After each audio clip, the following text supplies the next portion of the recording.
ఘాట్ కాల్పుల ఘటనలో మరో నిందితుడి కోసం పోలీసులు గాలిస్తున్నారు. ప్రత్యేక బృందాలు ఏర్పాటు చేసి గాలింపు నిర్వహిస్తున్నారు. నిన్న మొబైల్ స్నాచింగ్ చేసి పారిపోతున్న మహ్మద్ ఆమీర్ అన్సారీని పట్టుకునే క్రమంలో డీసీపీకి గన్మ్యాన్ కు స్వల్ప గాయాలయ్యాయి.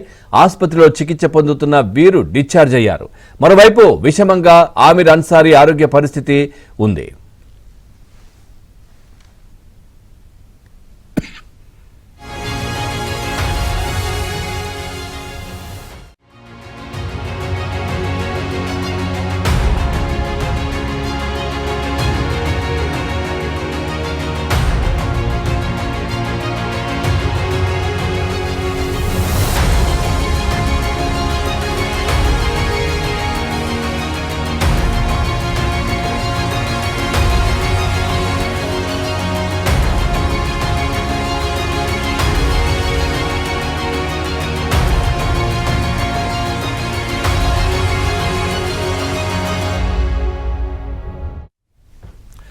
హైదరాబాద్ చాదర్ఘాట్ కాల్పుల ఘటనలో మరో నిందితుడి కోసం పోలీసులు గాలిస్తున్నారు. ప్రత్యేక బృందాలు ఏర్పాటు చేసి గాలింపు నిర్వహిస్తున్నారు.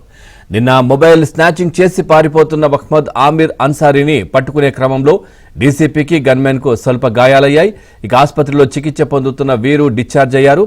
అదేవిధంగా మరోవైపు ఇటు ఆమీర్ అన్సారీ ఆరోగ్య పరిస్థితి విషమంగా ఉన్నట్టుగా తెలుస్తోంది.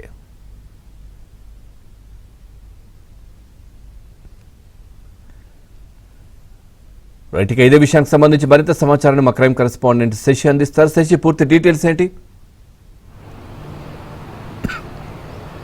చాదర్ఘాట్ కాల్పుల కేసులో ఇప్పటికే పోలీసులు లోతైన దర్యాప్తును కొనసాగిస్తున్నారు. ఇప్పటికే నిందితుడు ఎవరైతే ఉన్నారో మహమ్మద్ అన్సారీ, ఇతనికి సంబంధించినటువంటి కార్యకలాపాలపై కూడా ఇప్పటికే పోలీసులు ఫోకస్ చేశారు. అయితే నిన్న మొబైల్ స్నాచింగ్ చేసి వెళ్తున్నటువంటి సందర్భంలో, అనుమానాస్పదంగా వెళ్తున్నటువంటి సమయంలో అదే సమయంలో డీసీపీ చైతన్య గమనించారు. మరోవైపు గన్మెన్ కూడా ఇదే విషయాన్ని గమనించి అనంతరం అతన్ని వెంబడించారు. పట్టుకునేటటువంటి ప్రయత్నం చేసినప్పుడే సరిగ్గా ఆయన విక్టోరియా గ్రౌండ్లోకి రావడం, ఇక్కడే కాల్పులు జరగడం, ఇవన్నీ కూడా జరిగిపోయాయి. అనంతరం కాల్పులు జరిగిన తర్వాత ఆయన కడుపు భాగంలోనూ తర్వాత కాలి భాగంలో గాయాలు కావడంతో, కాల్పులకు సంబంధించినటువంటి గాయాలు కావడంతో ఆయన బంజారాహిల్స్ కేర్ ఆసుపత్రి తరలించారు. ప్రస్తుతం మహమ్మద్ ఆమీర్ అన్సారీ ప్రస్తుతం బంజారాహిల్స్లోని కేర్ ఆసుపత్రిలోనే ఆయన చికిత్స పొందుతూ ఉన్నారు. కాసేపట్లో ఆయనకి శస్త్రచికిత్స కూడా నిర్వహించేటటువంటి అవకాశం కనిపిస్తోంది. ఒకసారి మనం విజువల్స్లో కూడా చూడొచ్చు. ఇదే నిన్న ఘటన జరిగినటువంటి ఈ ప్రాంతం. ఈ ప్రాంతాన్ని పూర్తిగా పోలీసులు ఇప్పటికే తమ ఆధీనంలోనికి తీసుకున్నారు.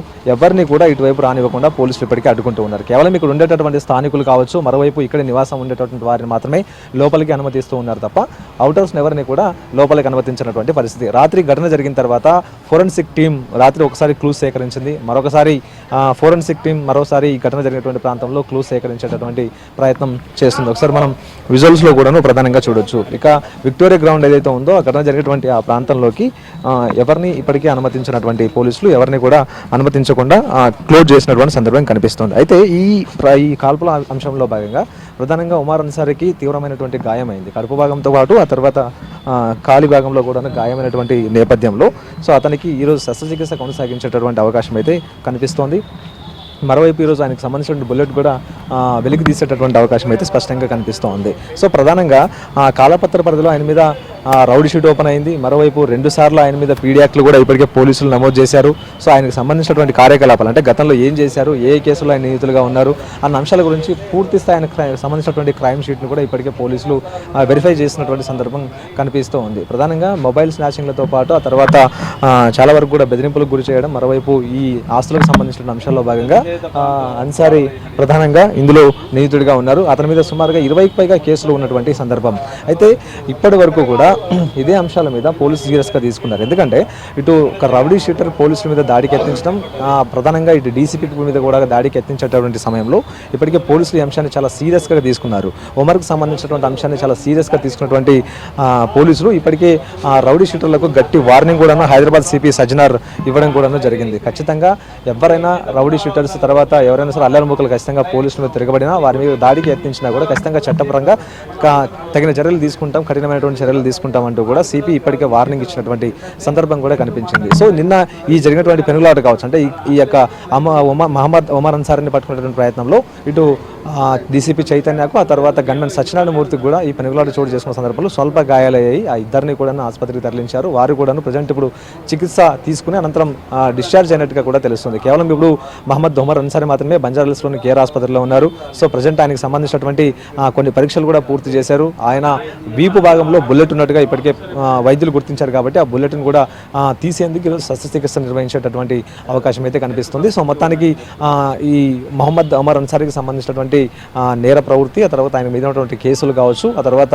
సంబంధించినటువంటి కార్యకలాపాలన్నింటి మీద కూడా పూర్తి స్థాయిలో ఇప్పటికే పోలీసులు నిఘా ఉంచారు. ఇది ఒక అంశం. అయితే మొబైల్ స్నాచింగ్ చేసిన తర్వాత ఇటు మహమ్మద్తో పాటు మరొక నిందితుడు కూడా ఉన్నాడు. అయితే పోలీసులు వెంబడిస్తున్నటువంటి సందర్భంలో మహమ్మద్ అన్సారీ ఒకవైపు పారిపోతే మరొక నిందితుడు మరొక వైపు తల దిక్కున వెళ్ళిపోయారు. సో ఇదే నేపథ్యంలో మహమ్మద్ అన్సారీ మాత్రమే పోలీసులు వెంటబడ్డాడు. మరో నిందితుడు పరారయ్యాడు కాబట్టి అతని కోసం కూడా ఇప్పటికే పోలీసుల గాలింపు కొనసాగుతుంది. ప్రధానంగా ప్రత్యేక బృందాలను ఏర్పాటు చేసి ఆ నిందితుడి కోసం కూడా ఇప్పటికే గాలింపు చర్యలను పోలీసులు ముమ్మరం చేసినట్టుగా తెలుస్తుంది. సో మొత్తానికి ఈ కాల్పుల కేసును అయితే మాత్రం హైదరాబాద్ పోలీసులు చాలా సీరియస్గా తీసుకున్నారు.